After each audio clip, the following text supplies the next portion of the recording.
Chefs of the future, COF Nation, COF Nation. My name is Rich. We have a lot to talk about, so let's talk. Today we're joined by a special guest, an important figure to the show throughout its entire progression. LJ, what's good, brother? How you doing, man? I'm good.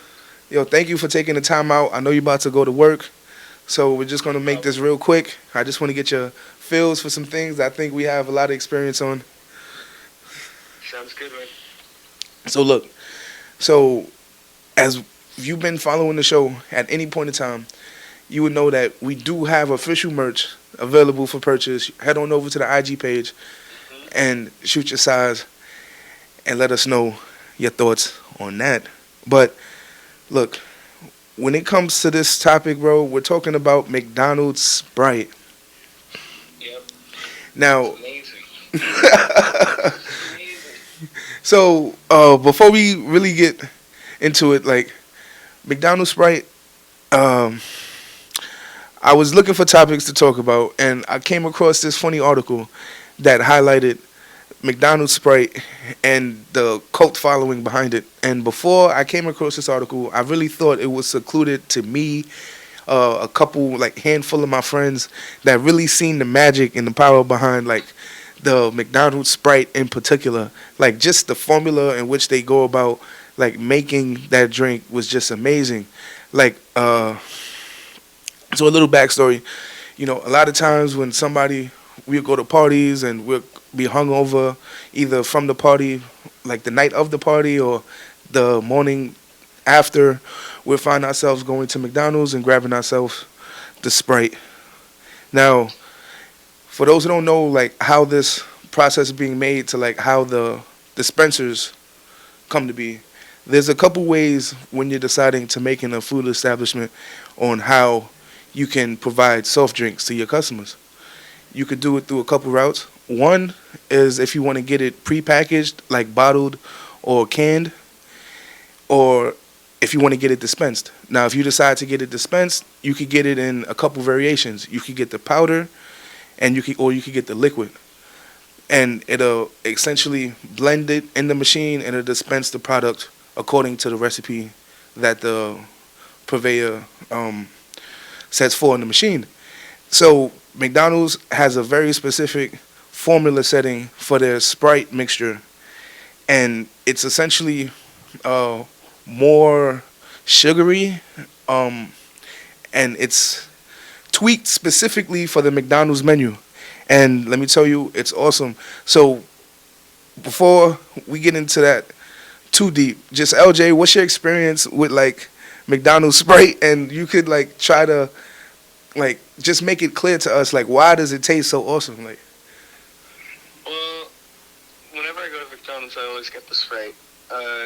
Like, I think it's awesome because it definitely, like, compared to all the other sodas in their fountains and to, like, Sprite in a bottle or Sprite in a can, it's a lot more carbonated, it seems like. Like, it almost, like, burns just a little bit, but it's, like, a good burn. Like, you know.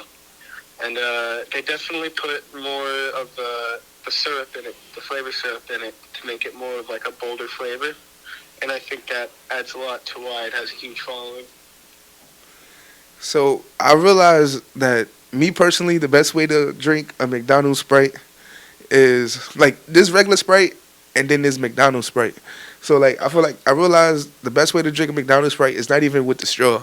Like you gotta take the straw out, take the lid off, and just take the cup straight to the mouth. Like See, I never tried that. I'll have to try that. look, and just do it because then you get like the little soda beard like on the upper lip. You know the McDonald's Sprite soda beard, man.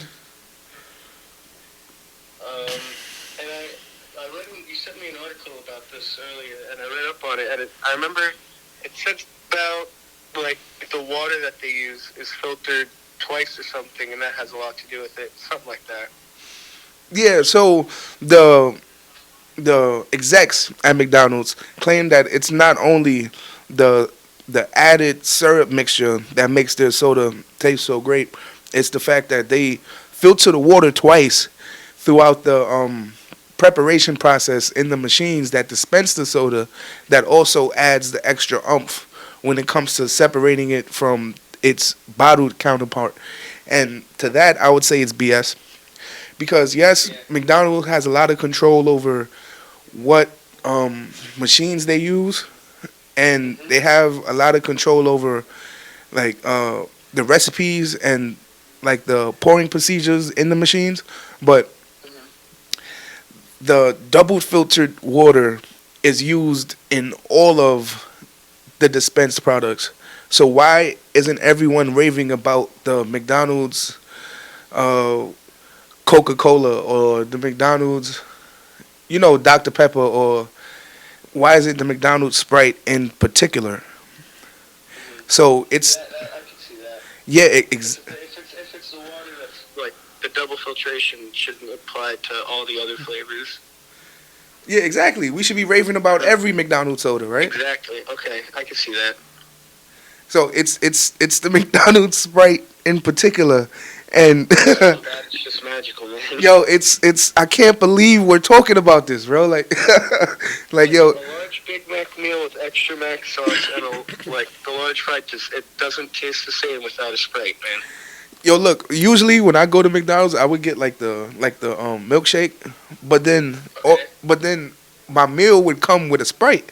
So I'll put the Sprite in the fridge and just have it on the door, like in the cut, bro, for like a day or so, and then I just open my fridge one day, and I would have like the ice cold McDonald's Sprite just there Like on the it's a door, surprise. just like here you go, man, you look parched, Okay, yeah, and then I'm just like it just, yeah. bro, it warms me up, like You forget about it, and then when you see it and remember it, it's like you just got it all over again. yeah, and then for some reason, bro, the ice in the McDonald's Sprite is like usually I hate ice. I'm like, let me get no ice, and they want to charge me more because I don't want no ice. But Yeah. the ice in the McDonald's Sprite is just perfect, man. Just the soda just Uh-huh. coats the ice perfectly. I don't know. Have you met somebody that wasn't too big of a fan on the on the McDonald's Sprite? I've definitely met a couple people that weren't a big fan, and most of them say it's because it's too carbonated. Like they don't like the burn. I've had a couple people say it's almost like mouthwash, almost like that kind of burn. Yeah. Like I guess it's either an acquired taste or you just love it or hate it. You know what? If I'm being honest, like I've never found it to be like more carbonated than the bottled soda. Like I always feel like the bottled soda is like the highest carbonated versions of each of the sodas that exist, personally. But like my attraction to the the McDonald's Sprite was the fact that it was always a little bit watered down, and I would approach it like later on into the cup's life, so the little bit of the ice then melted into it, and like made it even more so like watered down, and it wasn't as sweet, but it had a distinctive taste that didn't taste like the water bottle, if that made sense. Yeah, yeah. That didn't taste like the bottle or the can. Now, see, I'm a person that when I drink beverages, I could taste the difference in the packaging. I think I don't know if it's like mentally but I can definitely taste the difference in like packaged beverages. For example, I don't like. Um, I love beer. Like anyone who knows me knows I enjoy a beer.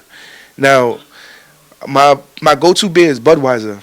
Now, when I'm drinking Budweiser at like a exhibition, at a venue, a sporting event, a music event, the beer always tastes different in their like a event container than if I was to get it in like a 16-ounce can. Now I Yeah, know. definitely. I know what you mean. Are I you like? definitely know Does what you that does mean. that sound like far fetched? Have you? No, no, no. com- I definitely know what you mean. I think it's like the whole experience too. Yeah, the experience that could be it too. But like, I swear, it's like they add more. The best way I can think of it is like at a concert at a venue, like they just put it in a cup for you from the draft. It's like a plastic cup. Sometimes you even get them in a red Solo cup. And when you're doing that, like subconsciously, you're just used to that being like water or soda in a red Solo cup, and like that's what's in your mind. Like, oh, I could be drinking water or soda, but like when you have the bottle in your hand or even the can, it's like, okay, I'm drinking beer right now. I have the bottle in my hand. It's like, it's subconsciously, that's what your mind does to you. So, do you think that McDonald's, like, that's the reason why the McDonald's Sprite could be so appealing? Because it's like a product that we're familiar with, but presented to us in a different, like, context. Like, it's in the McDonald's cup, like, and now I it's think maybe. and now it's taking on like cult status almost. Maybe. That could be it. It's an interesting topic. It's Hmm. I would love to know everyone's thoughts that's watching. Do you feel like us that McDonald's Sprite is amazing and awesome, or do you feel like we're overthinking it? We would love to know your thoughts and join the conversation down below. Now, before I let you go, I do want to touch upon a subject that you actually brought up to us. For sure, yeah. So you was saying that there's a push towards bumping up the average pay wage for food service workers. Hmm. Now, regardless at where it's at now, in whatever state you're in, wherever you're watching, and wherever you want it to be, for the sake of this conversation, let's say that your um, minimum wage in your state is $15 an hour.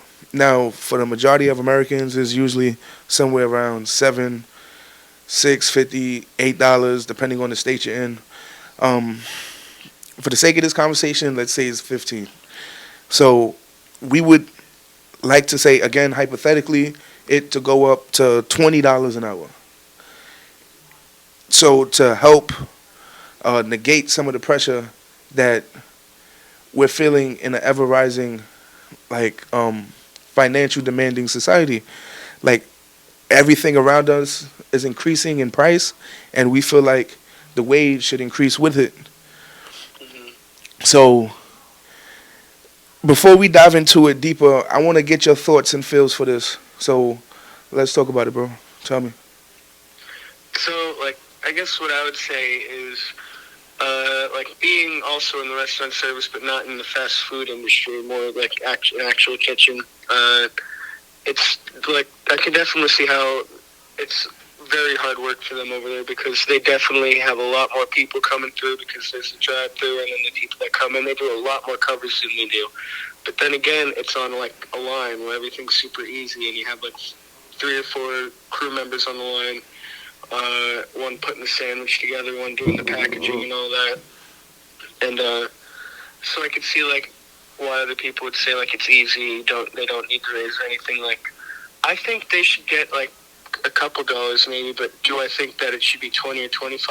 I don't think so because like I'm not even making that in a kitchen right now, in a regular kitchen, and I'm got a huge workload on me a lot of the time. And I just think also on top of that, if like once they raise the prices or they raise the wages for the workers, the prices on the menu are just going to keep going up too, and it's not going to make a difference really because no matter how much you raise the wages, they're just going to raise the prices.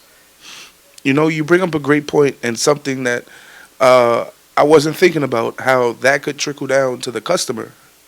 Now, Hmm. it particularly when it relates to the pandemic, we've always been encouraging food service establishments and any establishment that's struggling to try to find unique ways of circumventing costs and don't immediately think and be creative, think outside the box, and don't immediately try to push the bill off onto the customers. But realistically, Hmm. that's what happens a lot of the time is that the bill gets passed down and down to the point where it's facing the customer directly when they sit and make the decision to eat at your restaurant. Hmm. And the fact is, they didn't have to make that decision. So it shouldn't be the first option when it comes to relieving cost or creating revenue in an establishment. Exactly. But that's a lot of the time. Another That's what thing that happens. they could do possibly is like, and McDonald's has definitely done it. I see it now. Like when I was a kid, the burgers, the cheeseburgers, the Big Macs were a lot bigger years ago, and now they're getting smaller and smaller and smaller every year. And I know that also has a lot to do with like a lot stricter health codes and all that, because it's junk food, it's trash. They're trying to make it a little bit better, but then also they do it to save on money. That's true. So let's really look at it, right? You bring up some great points. So let's elaborate on it. If let's say hypothetically we live in a world in which we do get a bump in wage, $5, right? What would be the expectations of the establishment of the chefs? Rightfully so. They're like, hey, look, I have to, shell out more cash to these workers. Um, I would expect a higher turnaround, more work out of these workers. And I think that you would find workers to be more willing to work harder, being compensated greater, or even being compensated to the point where it's livable. Yes, I do see that. I totally 100% agree with that. But let me play a little bit of devil's advocate right now because I just had an idea. There's also going to be a lot of people that say that they're already doing that much workload and that's why they want the raise. And if they were to get the raise and the boss were to say, like, hey, now we're going to expect more from you, the workers are going to get mad because the whole reason they wanted the raise is because they think that they're doing more workload than they're getting paid for. That's true, but the best agreement is when both parties walk away a little bit unhappy. If we could both. You can't please everybody. No, but basically. if even one person is happy, that negotiation was lopsided. It has to be a point where everyone is a little bit unhappy. If that means everyone compromised a little bit. Everyone gave just a little bit more than they wanted to. So if you want more bread and you got more bread, well, hey, guess what? You can't walk to the negotiating table not willing to give up anything. So That's very true. so if you come to the point where the person's willing to sit down with you to negotiate with you for more money, then you gotta be saying to yourself, look, this is an individual, this is an establishment of integrity. So I have to approach them as such, with integrity myself, and be willing to give a little bit more because they're clearly willing to give a little bit more. Now, let's continuing down that road. Can the establishments realistically afford to pay people that much? Is it actually possible? People seem to think that because they have a company that's soliciting thousands of employers across the country, that they have an infinite amount of money. But actuality, like the shrewd business practices, is to protect themselves from going out of business. And the reason why they go so hard to make sure the numbers add up is because they know one day if they don't, you have enough of those indiscrepancies in your books and you'll have to close your doors forever. And it won't be because you have one or two disgruntled employees. It was because you mishandled it 20 and 30 years in a row, your finances, and it boiled up to a point where it spiraled out of control. So I understand completely from the establishment point of view, but can they realistically afford it? Can they actually afford it? I mean, me personally, I don't know because I don't work for them and I'm not high up, so I don't know what their money situation is looking like. But like as one of their consumers and as just a normal person with a 9-to-5 job, freaking, I think McDonald's can at least fork up a little bit more money. Like they're multi-billion-dollar corporation by now, right? Oh yeah. So okay. So let's say we ironed out those details, right? We know that a company can afford it. We know that the employees is willing to work a little bit more. We ironed out the details, and we know how much more they're going to get paid. So now we come to the realization that now we're implementing these ideas. What's the possibility of anyone receiving full-time employment moving forward? Now that everyone's making so much more money, what's the odds of somebody actually clearing 40 hours a week? The numbers, the clock in and clock outs are going to be so rigid, so rigid at that point. Yeah, no, yeah. That like it's almost going to be unlivable. You're talking about people on like, a 12, 13-hour work week because of they're making so much per hour. A lot of food service workers are already part-time workers. They're already capped off at certain amount of hours now today, and they've been like that for decades. You add the fact that they get paid more, and in a lot of cases, in a lot of states, significantly more. What's the odds of them getting 40 hours a week? Dude, probably very slim. And like another thing that I thought of just now is McDonald's. Like most of the time, is a very good place for like high schoolers coming out of high school to like start their first job. Like a bunch of young people, really. Mhm. It's a great first job. Well, if they were to get these raises like to $20, $25 an hour, McDonald's is going to want to start hiring the people with the more experience, like the adults in that, because they have better work ethic and they've been working for a lot longer, and that's going to make it harder for these younger kids trying to make it out into the workforce to get a job, go to get their first job. Yeah, I don't disagree. Like what it would do is essentially skew who they appealing to. So yes, you would get like a influx in age group when it comes to the people that's actually interested in working for your establishment now, because now you're offering a grown person's wage.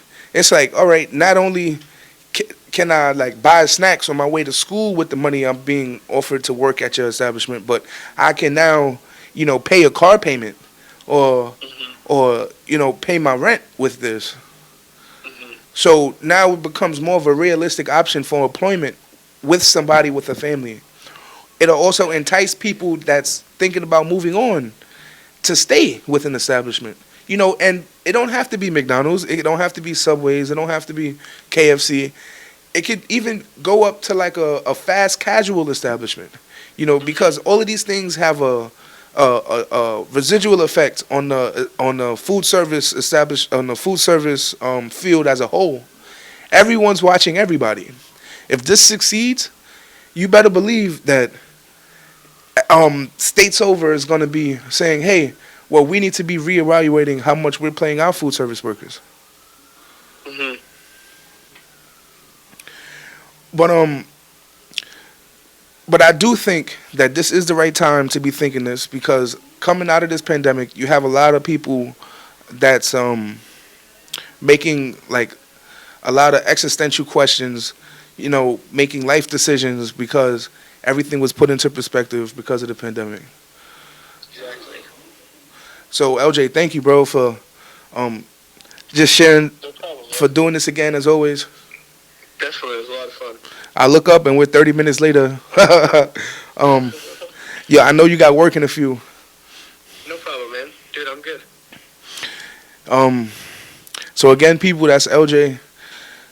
So yeah, that was LJ. Always awesome having him call in, drop some wisdom, stop and pass. Hopefully you took some away from that. And that's just the beginning. Join the conversation. Maybe you feel like us and you feel like, yeah, the wages should be approached at a more negotiating stance at this point. Or do you feel like, nah, we should try to